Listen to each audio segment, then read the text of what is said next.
वन्दे मातरम् वन्दे मातरम् सुजलां सुफलां मलयज शीतलां शस्यश्यामलां मातरं वन्दे मातरम्।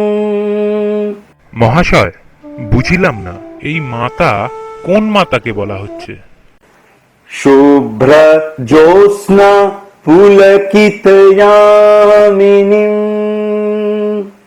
ফুল্লকুসুমিত দ্রুমদল শোভিনীং শুভ্র জ্যোৎস্না পুলকিতয়ামিনীং ফুল্লকুসুমিত দ্রুমদল শোভিনীং সুহাসিনীং সুমধুর ভাসিনীং সুখদাং বরদাং মাতরম। এ তো দেশ, এ তো মা নয়। আমরা অন্য মা মানি না। জননী জন্মভূমিষ্ঠ স্বর্গাদপি গড়িয়াসি। আমরা বলি জন্মভূমি জননী। আমাদের মা নাই, বাপ নাই, ভাই নাই, বন্ধু নাই, স্ত্রী নাই, পুত্র নাই, ঘর নাই, বাড়িও নাই। আমাদের আছে কেবল সেই সুজলা সুফলা মলয়জ সমীরণ শীতলা শস্য শ্যামলা। তবে আবার গাও। সপ্ত কোটি কণ্ঠ কল কল নিনাদ कराले द्विसप्त कोटि भुजय धृत खर कर वाले। অবলা কেন মা এত বলে বাহুবল ধারিণী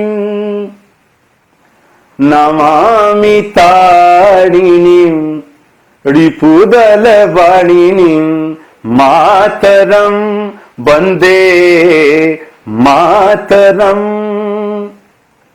সুজলাম সুফলাম মলয়জ শীতলাম শস্য শ্যামলাম মাতরম বন্দে মাতরম বন্দে মাতরম। তোমরা কি প্রাণে প্রাণে অনুভব করছো কোটি কোটি লোক অনাহারে মরছে? কোটি কোটি লোক শত শত শতাব্দী ধরে অর্ধাসনে দিন কাটাচ্ছে। তোমরা কি এই সব ভেবে অস্থির হয়েছো? তোমার সুখ নিদ্রায় কি ব্যাঘাত ঘটায়? ওঠো, জাগো, যতদিন না লক্ষ্যে পৌঁছাচ্ছ থেমো না। ভগিনী, ভগিনী, সিস্টার। হ্যাঁ, বেলা হয়ে গেল বুঝি? আজ উঠতে দেরি হয়ে গেল। তা হবে না, এত রাত জেগে বই পড়লে, লেখালেখি করলে। দেখুন, আপনার লেখা অমৃতবাজার পত্রিকা, ডন পত্রিকা দুটোতেই বেরিয়েছে। ও মাই গড, তাই তো। আরও সুখবর আছে, আপনার লেখা অন্য বইগুলোরও বেশ চাহিদা। আপনার লেখা দিনকে দিন জনপ্রিয় হয়ে উঠছে, লোকে পড়ছেনও। সবই তাঁর ইচ্ছা, তিনি আমায় দিয়ে এই সব করাচ্ছেন। তোমরা ভাবছো আমি নিবেদিতা তোমাদের, কিন্তু আমি যে উৎসর্গিত শ্রীরামকৃষ্ণ ও বিবেকানন্দের আদর্শে অনুপ্রেরণায়। লাল রঙের কাপড়ের ওপর ওটা কি? ওটা আমাদের দেশের পতাকা। বাহ, বেশ বানিয়েছেন তো। লাল রং স্বাধীনতা, বজ্র নিঃস্বার্থপরতা, চারপাশে চকিত বিদ্যুৎ সেবা ও মহান আত্মত্যাগের প্রতীক। আর এই পথে এগিয়ে যাবার মন্ত্র বন্দে মাতরম।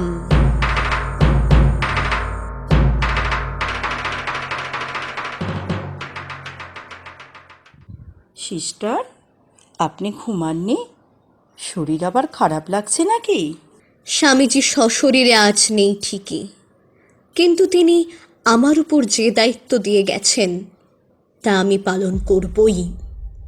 লর্ড কার্জন আইন জারি করে বাংলা ভাগ করতে চাইছে। এসব আমি কেন? স্বয়ং স্বামীজি আমার জায়গায় থাকলেও চুপ থাকতে পারতেন কি? ব্রিটিশ সরকারের এত ভয় যে সার্কুলার জারি করে ছাত্রছাত্রীদের ওপর নিয়ন্ত্রণ জারি করতে চাইছে, কিন্তু পারবে না। আমি তা হতে দেব না। সত্যি, এরা কি করে বলে আমরা মহান ব্রিটিশ জাতিভুক্ত? এটা মহান হবার নমুনা। কিন্তু ভগিনী, এরা যে বলছেন বাংলা ভাগ হলে শাসন ব্যবস্থা উন্নত হবে। কোনো মানে হয়? এত বছরেও যা হলো না তা আজ হবে? আসলে কি জানো, বর্তমান বাংলা রাজনৈতিক ও শিক্ষার দিক থেকে দেশের মধ্যে উন্নত, আর এটাই শাসকদের মূল ক্ষোভের কারণ।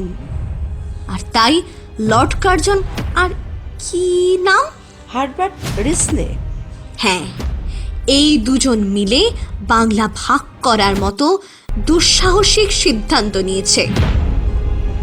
যাই হয়ে যাক, বাংলা ভাগ হতে দেওয়া যাবে না।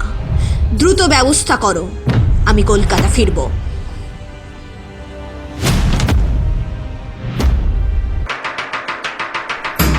1905 স্বদেশী ও বয়কট আন্দোলন বাংলা উড়িষ্যা হয়ে গোটা ভারতে ছড়িয়ে পড়েছিল। রজনীকান্ত সেন গান লিখলেন মায়ের দেওয়া মোটা কাপড় মাথায় তুলে নে রে ভাই। গান বেঁধেছিলেন রবীন্দ্রনাথ ঠাকুরও, তার সাথে রজনীকান্ত সেন ও অতুল প্রসাদ সেন। নবগোপাল মিত্র হিন্দু মেলাকে মাধ্যম করে স্বদেশীর আদর্শ প্রচার করতে থাকলেন। গড়ে উঠতে লাগলো অনেক দেশীয় শিল্প, যেমন ডক্টর নীলরতন সরকারের জাতীয় সাবান কারখানা, জামশেদজি টাটার লৌহ ইস্পাত কারখানা, দাঁড়ভাঙার মহারাজ ও রাজেন্দ্রনাথ মুখার্জির উদ্যোগে বেঙ্গল ন্যাশনাল ব্যাংক। মহিলারা বিদেশি দ্রব্য, কাপড়, এমনকি লবণ বর্জন করতে লাগলেন। কুমোদিনী বসুর মতো সাহসী মহিলারা সভা সমিতিতে পিকেটিং করতে শুরু করলেন।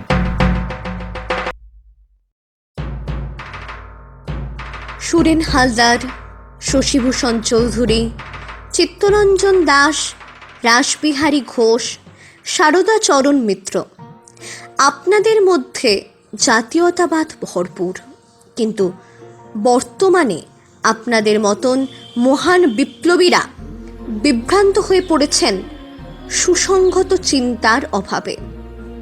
আপনাদের সকলকে পরস্পর বিরোধী মত ত্যাগ করতে হবে, মহৎ উদ্দেশ্যকে ধরতে হবে। জাতীয়তাবাদকে আপনাদের উদ্দেশ্যে পরিণত করতে হবে। আসুন আমরা দেশের স্বার্থে ঝাঁপিয়ে পড়ি। কিন্তু নিবেদিতা, ইংরেজদের তুলনায় আমাদের শক্তি অনেক দুর্বল। তাতে কি, প্রয়োজনে আমাদের আত্মবলিদান দিতে হবে। তোমরা ভুলো না, স্বয়ং মহামায়া আমাদের শক্তি, তিনি আমাদের সহায় হবেন। চলো আমরা বঙ্গভঙ্গ বিরোধী আন্দোলন গড়ে তুলি। বন্দে মাতরম। বিধির বাঁধন কাটবে তুমি, এমন শক্তিমান তুমি কি এমনি শক্তিমান? আমাদের ভাঙা গড়া তোমার হাতে, এমন অভিমান তোমাদের এমনি অভিমান। বিধির বাঁধন কাটবে তুমি, এমন শক্তিমান তুমি কি এমনি শক্তিমান?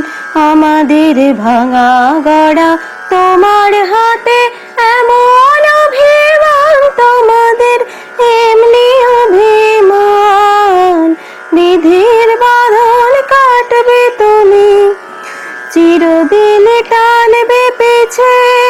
চিরদিন রাখবে নিচে, চিরদিন টানবে পিছে, চিরদিন রাখবে নিচে। এত বল নাই রে তোমার, সবে না সে টান। বিধির বাঁধন কাটবে তুমি, এমন শক্তিমান। তুমি কি এমনি শক্তিমান? আমাদের ভাঙা গড়া তোমার হাতে, এমন অভিমান তোমাদের, এমনি অভিমান। বিধির বাঁধন কাটবে তুমি। শাসনে যতই ঘেরো আছে বল দুর্বলেরও, শাসনে যতই ঘেরো আছে বল দুর্বলেরও। হও না যতই বড়, হও না যতই বড়, আছেন ভগবান। আমাদের শক্তি মেরে তোরাও বাঁচবি রে, আমাদের শক্তি মেরে তোরাও বাঁচবি রে। বোঝা তোর ভারী হলে ডুববে তোরি খান। বিধির বাঁধন কাটবে তুমি, এমন শক্তিমান। তুমি কি এমনি শক্তিমান? আমাদের ভাঙা গড়া তোমার হাতে, এমন অভিমান তোমাদের, এমনি অভিমান। বিধির বাঁধন কাটবে তুমি, এমন শক্তিমান। তুমি কি এমনি শক্তিমান?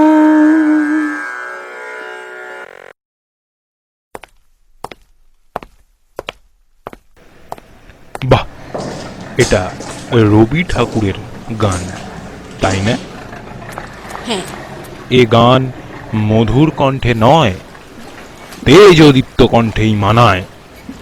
জাতীয় আন্দোলনে রবীন্দ্রনাথ ঠাকুরের অবদানও অনেক।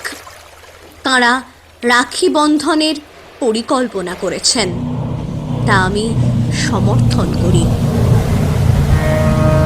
বাংলার মাটি, বাংলার জল, বাংলার বায়ু, বাংলার ফল। পূর্ণ হোক, পূর্ণ হোক, পূর্ণ হোক হে ভগবান।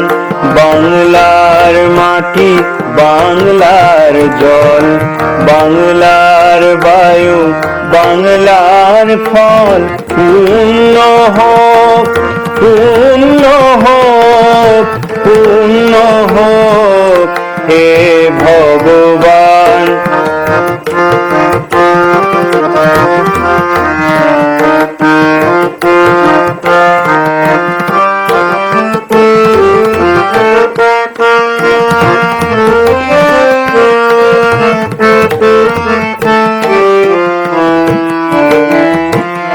বাংলার ঘর, বাংলার হাট, বাংলার বন, বাংলার মাঠ। বাংলার ঘর, বাংলার হাট, বাংলার বন, বাংলার মাঠ। পূর্ণ হোক, পূর্ণ হোক, পূর্ণ হোক হে ভগবান। বাংলার মাটি, বাংলার জল, বাংলার বায়ু, বাংলার ফল। পূর্ণ হোক, পূর্ণ হোক, পূর্ণ হোক হে ভগবান।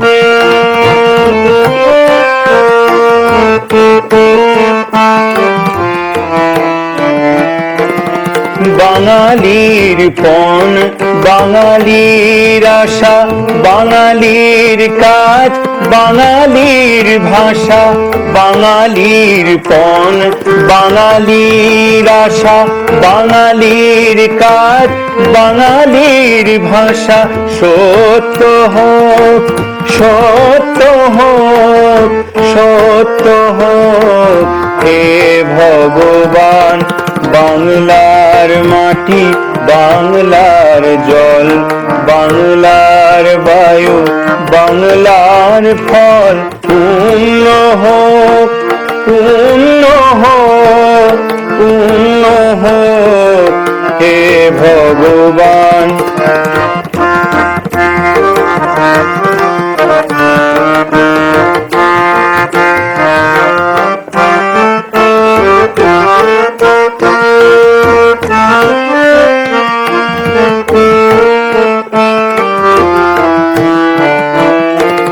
বাঙালির প্রাণ বাঙালির মন বাঙালির ঘরে যত ভাই বোন বাঙালির প্রাণ বাঙালির মন বাঙালির ঘরে যত ভাই বোন এক হোক এক হোক এক হোক হে ভগবান বাংলার মাটি বাংলার জল বাংলার বায়ু বাংলার ফল পূর্ণ হোক পূর্ণ হোক পূর্ণ হোক হে ভগবান বাংলার মাটি বাংলার জল বাংলার বায়ু বাংলার ফল পূর্ণ হোক পূর্ণ হোক পূর্ণ হোক হে ভগবান বাংলার মাটি বাংলার জল বাংলার বায়ু বাংলার ফল পূর্ণ হোক পূর্ণ হোক পূর্ণ হোক হে ভগবান। অরবিন্দবাবু, আমি আপনার চরমপন্থী ভাবনাধারা সমর্থন করি। আপনার লেখা নিউ ল্যাম্পস ফর ওল্ড প্রবন্ধটি আমি পড়েছি। বর্তমানে জাতীয় কংগ্রেসে নরম পন্থার থেকে চরমপন্থার প্রয়োজনই এখন বেশি।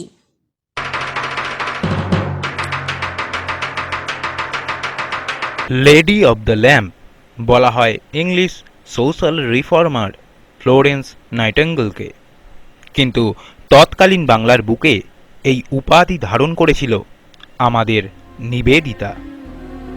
ভারতের জাতীয় আন্দোলনের স্বার্থে অসুস্থ শরীর নিয়ে কখনো রাস্তায় ফেরি করেছেন স্বদেশি দ্রব্য, আবার কখনো বিপ্লবের প্রয়োজনে বোমা তৈরির জন্য ডক্টর জগদীশচন্দ্র বসু ও পিসি ঘোষের সঙ্গে কথা বলে প্রেসিডেন্সি কলেজের কেমিস্ট্রি ল্যাব ব্যবহারের ব্যবস্থা করেছেন।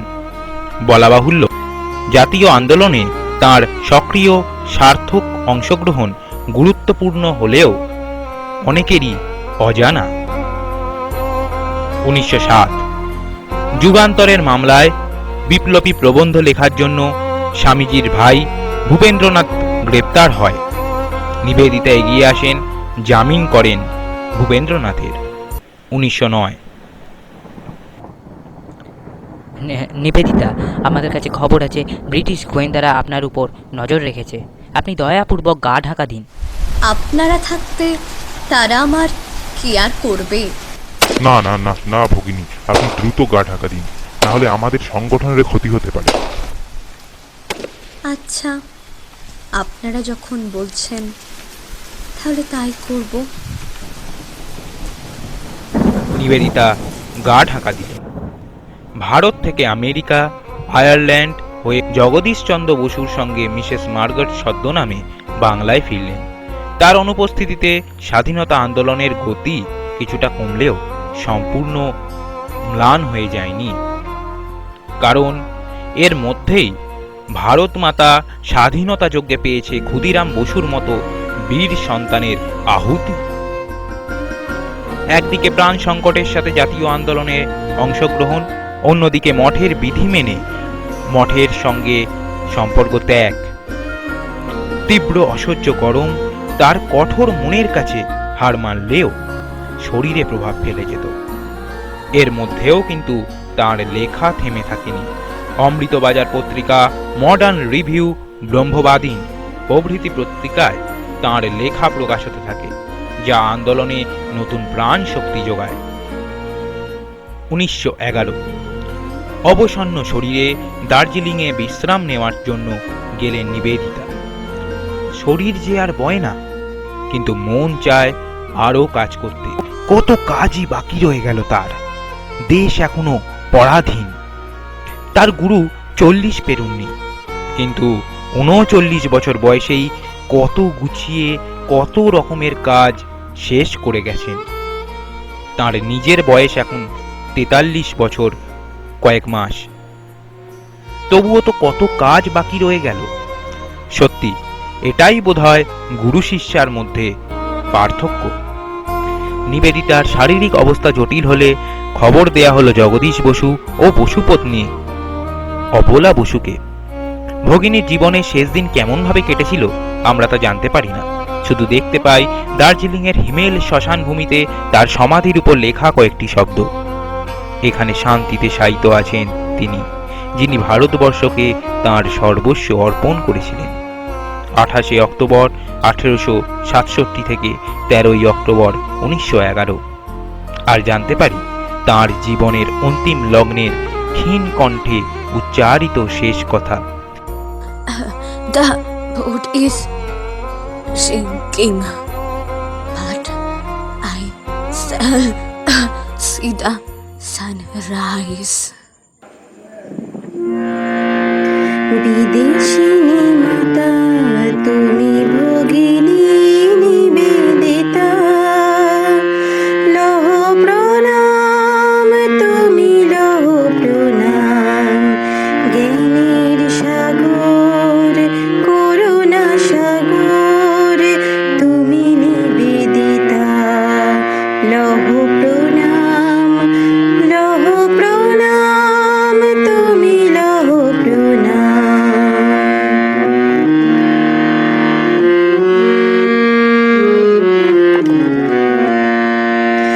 মানব জাতির কল্যাণের ব্রত নিয়ে তুমি এলে ভারতে, জাতি ধর্ম নির্বিশেষে তুমি শিক্ষার আলো জ্বেলে দিলে। পরাধীনতার গ্লানি পরাধীন দেশ, ব্রিটিশ শাসনে বাধা স্বদেশ। ধর্ম ছেড়ে বিপ্লবকে করেছ ভ্রমণ, নিবেদিতা তুমি তখন। লহ প্রণাম লহ প্রণাম তুমি লহ প্রণাম।